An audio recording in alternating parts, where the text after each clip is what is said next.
인생의 3단계를 한번 생각을 해봅니다. 첫째는 홍해를 건너야만 합니다. 홍해 건너기.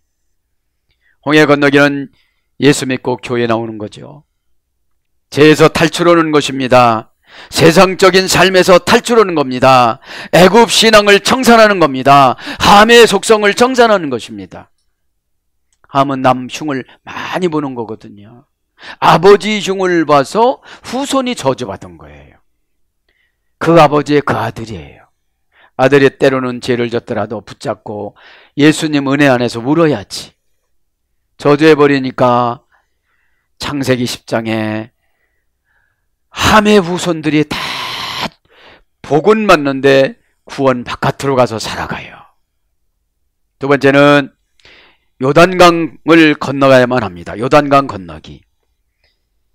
요단강 건너기는 죄를 이기기, 성화의 삶을 살아가기, 믿음의 성화 과정을 요단강 건너기입니다. 창세기 32장 10절에는 야곱이 요단강을 건넜습니다.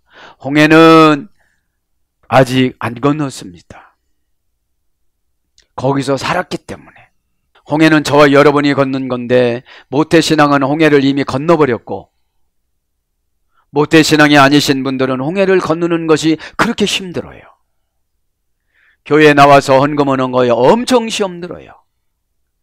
여러분 보세요. 홍해는 깊이가 1400m, 길이가 28km이기 때문에 교회에 나오는 기간이 굉장히 어렵고 교회에 나와서 정착하는 기간이 굉장히 힘듭니다. 성품이 함이나 악인인 카인이나 에서나 이스마엘이나 이런 종족의 속성이 있다면 정착하기가 상당히 힘이 듭니다. 따지는 신앙이니까. 보지 않고 믿는 자가 복되도다. 그죠? 여기서 복이란 말은 신이 누리는 만족이잖아요. 여러분, 그래서 홍해 건너기는 상당히 참 이렇게 힘이 듭니다. 마음에서 엄청나게 싸웁니다. 교회 와서는 할렐루야, 아멘, 샬롬 이흐에 하지만 안에 그것이 없습니다. 접대용이지. 여러분, 신앙은 접대용이면, 거칠의 신앙이면 은혜 받기가 상당히 힘들어요. 은혜는 무엇이냐? 내 안에 있는 죄를 발견하는 거예요.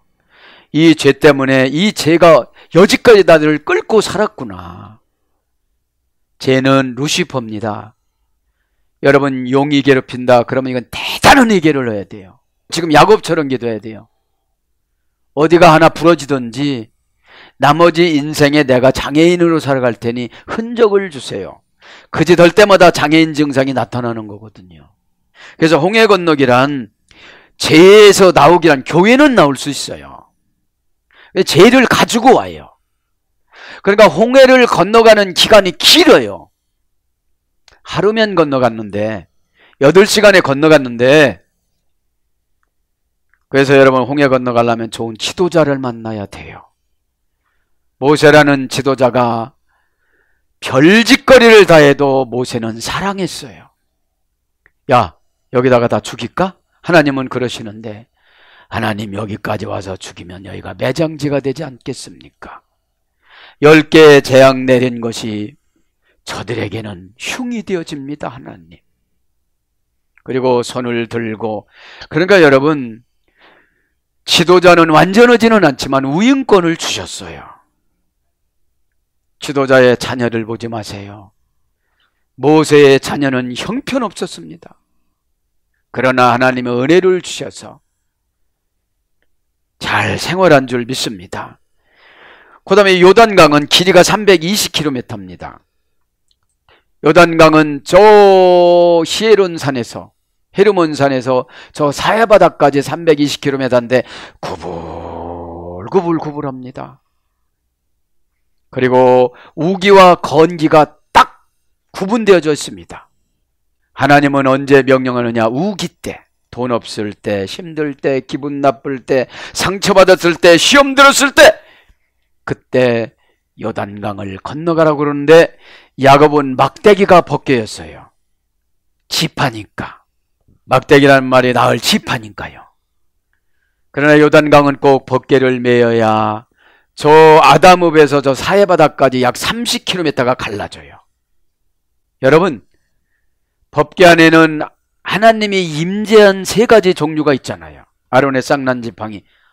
하나님이 인정해주면 다 되는구나. 하루아침에 아론의 신앙으로 들어가면 하루아침에 해결되는구나.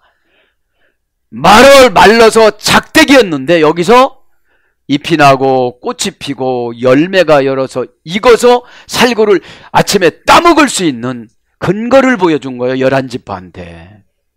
뭐예요? 내가 아론을 특별하게 사랑한다. 그래서 주의 종들은 특별하게 사랑을 해주시는 것이 있습니다. 그죠?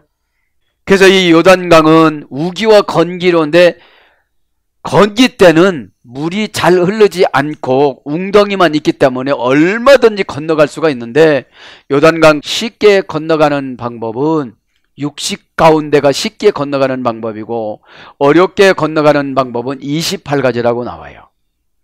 근데 대부분 자기 자신이 만든 28가지로 가다가 빠져 죽어요. 여러분, 건기 때는 정신이 없습니다. 우기 때는 쏟아져서 깊고, 그래서 요단강 여기서는 죄를 이기는 겁니다. 면역성을 갖는 겁니다. 왜 그렇습니까? 한계를 극복을 해야 죄가 나가요. 이건 내 힘으로 할 수 없어. 그래서 한계가 오면 다들 회개를 해요. 금방도 말씀드렸지만 백혈병 4길이야. 이제 약이 없대야. 기도원 한번 가봐. 예언 한번 받아봐. 시스기야 왕도 자기 한 행적 가지고 주장하다가 하나님이 데려간다고 그랬어. 여러분, 사람은 무엇을 하면 그걸 가지고 믿음을 이겨버려요. 신앙을 이겨버려요. 조건을 이겨버려요. 그러니까 어려운 것이죠. 세 번째, 야복강 건너기가 오늘 몇 절이 나오면 22절에 나옵니다. 이 야복강 이경은 환경 이기기입니다. 기도로 하나님과 사랑과 환경 문제를 파악해야만 합니다. 28절에는 하나님이 져주셨고 사람이 다 져준다고 그래요. 네가 하나님을 이기고 이제 사람을 이겼다. 그러니까 다 환경을 이기는 거예요. 뭘로 이기는 거예요? 기도로. 기도로 이기는 거예요. 우리가 하나님 뜻을 꺾을 수 있는 것은 기도로. 그렇죠? 하나님 진리의 뜻은 꺾을 수가 없어요. 편리한 방법을 받아내는 거지. 인격이 안 고쳐지니까 아주 불편한 방법으로 인도를 해주세요. 아까 그 청년처럼. 그래서 오늘 보면 기도로 하나님과 사랑과 환경 문제를 파악해야 되는데 이것을 영적 분별이라고 합니다. 야복강은 약 97km인데 물살이 셌답니다. 물살이 긴박하게 세기 때문에 여기서 야곱의 기도를 받아주시고 이제 22절에 보면 뭐라고 나옵니까? 두 아내와 두 여종을 보냈더라 그래. 여러분, 모세가 본 하나님의 아내들은 두 아내밖에 없어. 사람이 봤을 때 네 아내지. 참 성경을 보면 기가 막히게 하나님의 속 마음이 비춰져요. 그냥 모세가 이왕에 기록하는 거 야곱의 네 아내들이 건넜더라 이래도 괜찮을 건데 본성을 기록한 거예요. 이 본성을. 여러분, 그래서 우리가 행동 반경을 잘 판단하고 이 시간에 결단하여 신앙에 적용하시기 바랍니다. 야복강 건너기는 뭡니까? 행동, 결과, 부사, 전며, 마와 부딪히지 말아야 돼. 나는 이렇게 생각하는데요. 그게 생각이 틀렸어. 그럼 고쳐야 돼요. 여러분, 행동, 결과, 부사, 전면은 교회 질서에 따라서 내려와요. 절대적으로 평신도한테 위대한 걸 안 가르쳐줘요. 그 차원에서 위대하지. 자기 성화 과정에서 최고라고 생각하는데 행동, 결과, 부사, 전며, 퓨뉴, 말을 판단하는 지도자에게는 탁월한 방법을 또 주세요. 왜냐하면 인도하는 힘이에요, 이게. 이스라엘 백성들은 실패했을 때마다 모세를 따랐습니다. 그죠? 그렇게 하시고 오늘 또 귀한 말씀을 통하여 큰 은혜를 받는 저와 여러분이 되길 바랍니다.